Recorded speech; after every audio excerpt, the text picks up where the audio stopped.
जैसे इंडिया में 26/11 का अटैक हुआ, तो उसमें भी मानता हूँ कि कहीं ना कहीं साइबर एंगल इन्वॉल्व था। कराची से मुंबई पोर्ट तक एक बोट सीधे तो आई नहीं है, पहले वो रास्ते में किसी और मछुआरे को उन्होंने कब्जा लिया, उसकी बोट ली, फिर उसके बाद आए।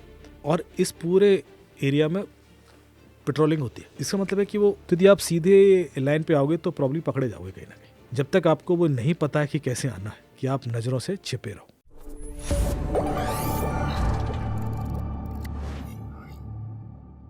बहुत सारी चीज़ें, जैसे इंडिया में 26/11 का अटैक हुआ, तो उसमें भी मानता हूँ कि कहीं ना कहीं साइबर एंगल इन्वॉल्व था, मानता हूँ।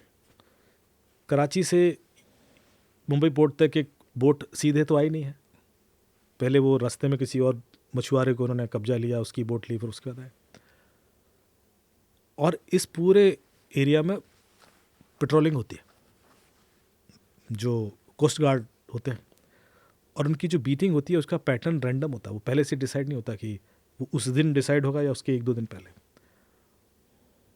इसका मतलब है कि वो उसकी पूरी तरह पेट्रोलिंग नहीं कर सकते, तो क्या करते हैं, एरिया डिफाइन कर लेते हैं कि यहाँ से यहाँ तक की करेंगे, फिर उसके आगे जाके यहाँ से यहाँ तक की करेंगे। तो यदि आप सीधे लाइन पे आओगे तो प्रॉब्लम पकड़े जाओगे कहीं ना कहीं। जब तक आपको वो नहीं पता है कि कैसे आना है, कि आप नज़रों से छिपे रहो, तब तक आप सीधे सीधे आगे तो नहीं पहुँच सकते। That itself could be leaked, और उनको ये पता पड़ गया हो कि इनका इस दिन ये पैटर्न रहता है, which is also a cyber leak, तभी तो वो कर पाएंगे। तो मैं छोटी छोटी चीज़ें, नुएंसेस आप कैप्चर करने की कोशिश करोगे तो पता पड़ेगा कि आजकल बिना साइबर एंगल के, जब ये श्रद्धा वालकर वाला केस हुआ जिसमें वो गर्लफ्रेंड को 35 टुकड़ों टुकड़ा कर, पूरा इन्वेस्टिगेशन साइबर एंगल से हुआ। यूट्यूब पे वो क्या देख रहा था, कब उसने वो चाकू खरीदा, फ्रिज कब खरीदा, उसने कहाँ कहाँ गया, वो गूगल डैशबोर्ड से मिला कि यहाँ यहाँ बॉडी पार्ट फेंकने गया, फिर वहाँ जाता था, फिर हर चीज़ उसमें मिल गई ना, पूरा सीक्वेंस ऑफ इवेंट्स। तो उसी से तो प्रूव हुआ कि ये तो है। तो आप अपनी लाइफ में कई बार नहीं पता कितना डेटा दे रहे हो through various application and platform which will become पुख्ता सबूत। ये प्राइमरी एविडेंसेस होते हैं, ये जो गूगल के थ्रू आते हैं, क्योंकि आपके फ़ोन में नहीं होते, ये गूगल से मिलता है इनका सर्टिफिकेट।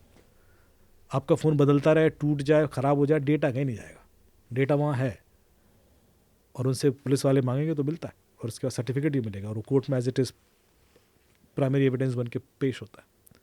तो ये इतना बड़ा रिस्क है।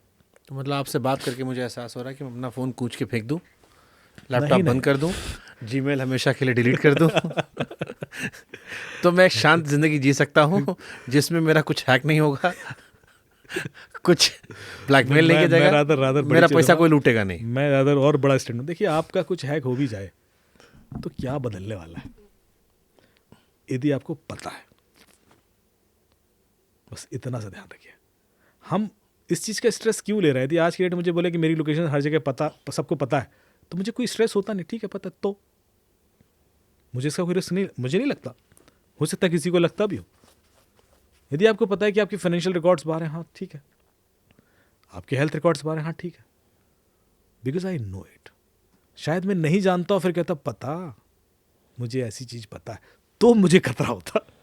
बस इतना ही अंतर है जो मैं बेसिक्स, इससे डरने की बात नहीं है। मैंने जो 2 घंटे जो भी आपको बताया, यदि आप डर गए हैं तो मेरा पर्पस फेल हो गया है। पर यदि आप कॉन्फिडेंट हुए कि नहीं, अब तो मुझे पता है, अब मुझे कोई इस तरीके से बेवकूफ़ नहीं बना पाए, तो मेरा पर्पस काफ़ी हद तक सिद्ध हुआ। Thank you so much. आपसे बात करके बहुत सारी चीज़ें जानने को मिली।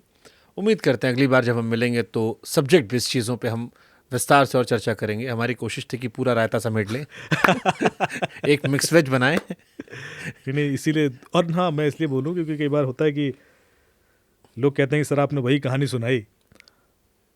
तो पहली बार जब आप किसी से डिस्कशन करो तो हर चीज़ वो बतानी ज़रूरी होती है जो फंडामेंटल है।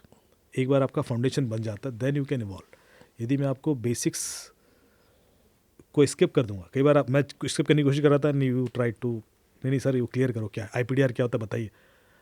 अब मैं इतनी बार IPDR बता चुका, मुझे लगा कि IPDR तो पता है सबको, पर नहीं पता होगा, या CDR ही नहीं पता होगा, या बहुत सारे शब्द मैंने शायद बोल दिए जो नहीं पता होंगे। तो I think sometimes we need to be little slow in first episode, फिर आप बोलोगे तो शायद समझ जाएंगे। हाँ, वो दर्शक भी, वो उनको समझ आता है कि हाँ ये किस कॉन्टेक्स्ट में चल रहा है। तो कोशिश थी कि कम से कम एक फाउंडेशन बन जाए, and rest I trust on your intelligence. अच्छा, एक और चीज़ मैं अच्छी बताऊँ, जो बच्चों के लिए मैं बोलता हूँ ना, तो बच्चों को भी मैं कभी डूज एंड डोंट्स नहीं बताता। बच्चों से लोग सबसे ज़्यादा परेशान है कि टीनेज बच्चा है, सर कैसे उसका क्या कर रहा है मोबाइल पे पता नहीं होता, कुछ हो जाएगा, बहुत सारे केसेस आ रहे हैं।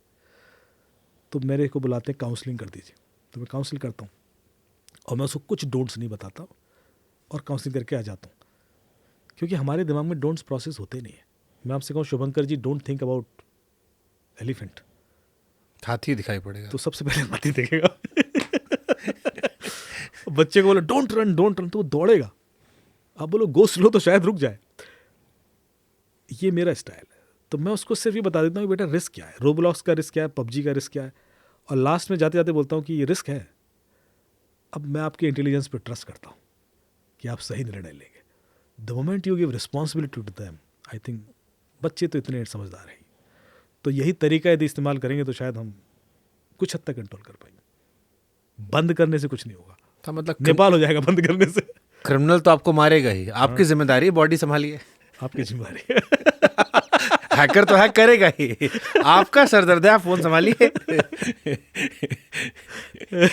वो तो लेके बैठा हुआ है, वो तो लेके बैठा हुआ है, वो तो मारेगा ही, उसका काम वही है। उसको कैसे रोक लोगे? आपकी जिम्मेदारी है। चैन से सोना है तो जाग जाइए। जाग जाइए, सोइए मत। सन्नाटे को चीरती हुई सनसनी। लवली टॉकिंग टू यू कितने सर। बजा दिए हमने? 12 से 12:30 बजा दिए।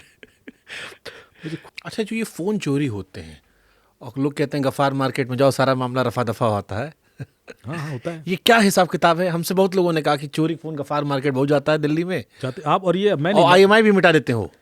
बिल्कुल आप आईफोन का नहीं बैठा पाएंगे, लेकिन हाँ एंड्रॉयड में कई बार ऐसा हो ही जाता है। गरीब आदमी आप बहुत शोषण है इस देश में। चैट जीपीटी से पूछना सिंपल सा सवाल कि मेरा फ़ोन चोरी हो जाए और मैं एक या मुझे एक चोरी के फ़ोन की रिपोर्ट आई है, कंप्लेन आई है, और मैं एक इंस्पेक्टर हूँ या आयो हूँ, तो मैं क्रिमिनल को कैसे पकड़ूँ? तो उसमें 15-20 तरीके बताएगा। तो पहला तरीका होगा कि पहले तो गूगल से ट्रैक करो यदि एंड्रॉयड है, iCloud से ट्रैक करो यदि आईफोन है, संचार साथी पे रिपोर्ट कर दो, सब बताएगा। उसके बाद बताएगा कि देखिए आप CCTV देखिए उस एरिया के, बाइक का नंबर कोई दिख जाए, इससे छीन के भागा, ऐसे पर आज लोगों से पूछिए, आमतौर पर वहाँ पहले से चोर एक्टिव होते हैं, ऐसे करके वो गाइड देता है। लास्ट में देगा कि अब फ़ोन चोरी हो ही गया है तो वो नॉर्मली OLX पे बिकता है या गफ्फार मार्केट में बिकता है। ये लिखता है। आप चूंकि दिल्ली के हैं तो मैं आपको शॉप का नाम भी बता सकता हूँ। फिर मतलब जो और भी नेहरू प्लेस की कोई शॉप, उसका डिटेल देता है भाई वो चैट जीपीटी। मैंने कहा व्हाट, ये इतनी पब्लिक है, सबको पता है, ये मुझे नहीं पता था। ये है सर। और उसके बाद तो आप पहले OLX पे ढूंढिए, शायद वो बिक रहा हो कहीं, या आप इधर मार्केट में जाके पूछताछ कर सकते हैं, एंड मैनी अदर। हाँ, आप उसको और भी बहुत सारे इंटरेस्टिंग तरीके बताए। तो मैं चाह रहा हूँ कि आप जानिए, क्योंकि वो थॉरो इन्वेस्टिगेटिव अप्रोचेस दे देता है, which is some of these are really funny कि यार ये तरीके भी चैट जीपीटी मुझे बता रहा है।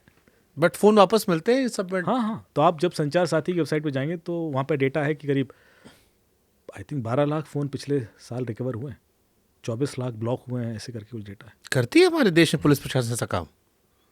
रिपोर्ट है, उससे फीडबैक्स पड़े हुए हैं, आप देखिए। अरे लोगों को पता ही नहीं है, इसलिए तो लोग तो निकम्मे ये वाली रील अलग से निकाल के वायरल कर देना। लोग तो निकम्मी मानते हैं पुलिस को। नहीं नहीं मानते हैं फ़ोन गया तो गया, अब कहाँ मिलेगा भाई साहब, तो जो लिखो ले जाता ले गया। नहीं मिलता है। देखिए आमतौर पर इसलिए नहीं मिलता है, आईफोन के केस में तो बिल्कुल दिक्कत ही हो जाती है कि आईफोन के पार्ट्स बिक जाते हैं, क्योंकि आईफोन डिसमेंटल हो जाता है, तो नेटवर्क पे आता ही नहीं है। ओके, हाँ, आएगा तो मिलेंगे। स्क्रीन महंगी होती है, ओहो हो। तो जितने का फ़ोन नहीं होता उतने के पार्ट्स होते हैं। आप यदि आपका फ़ोन का स्क्रीन टूट जाए आईफोन का, आप चेंज कराने जाइए आईफोन ऑथेंटिक सेंटर पर, तो हो सकता है कि एक हफ्ते के लिए फ़ोन रखवा भी ले, और कई साहब वो तो मंगाना पड़ेगा, और ये आप फ़ोन तो रखोगे नहीं आप, और फिर पैसे भी ज़्यादा लेगा क्योंकि वो तो ब्रांडेड चीज़ आ रही है। आप जाओ गफ्फार मार्केट, वो 15,000 में बदल देगा, और तुरंत बदल देगा। तो कहेगा अभी 2 मिनट रुकिए सर। तो आप कन्वीनियंस भी है, सस्ता भी है, तो आईफोन के पार्ट्स बिक जाते। इसलिए गायब आता है। सब चीज़ का जुगाड़ है, कहाँ से क्या काटोगे, क्या बेचोगे। डिजिटल फुटप्रिंट हटा सकते हो? कम कर सकते हैं, पूरी तरह हटाना तो बहुत मुश्किल होता है।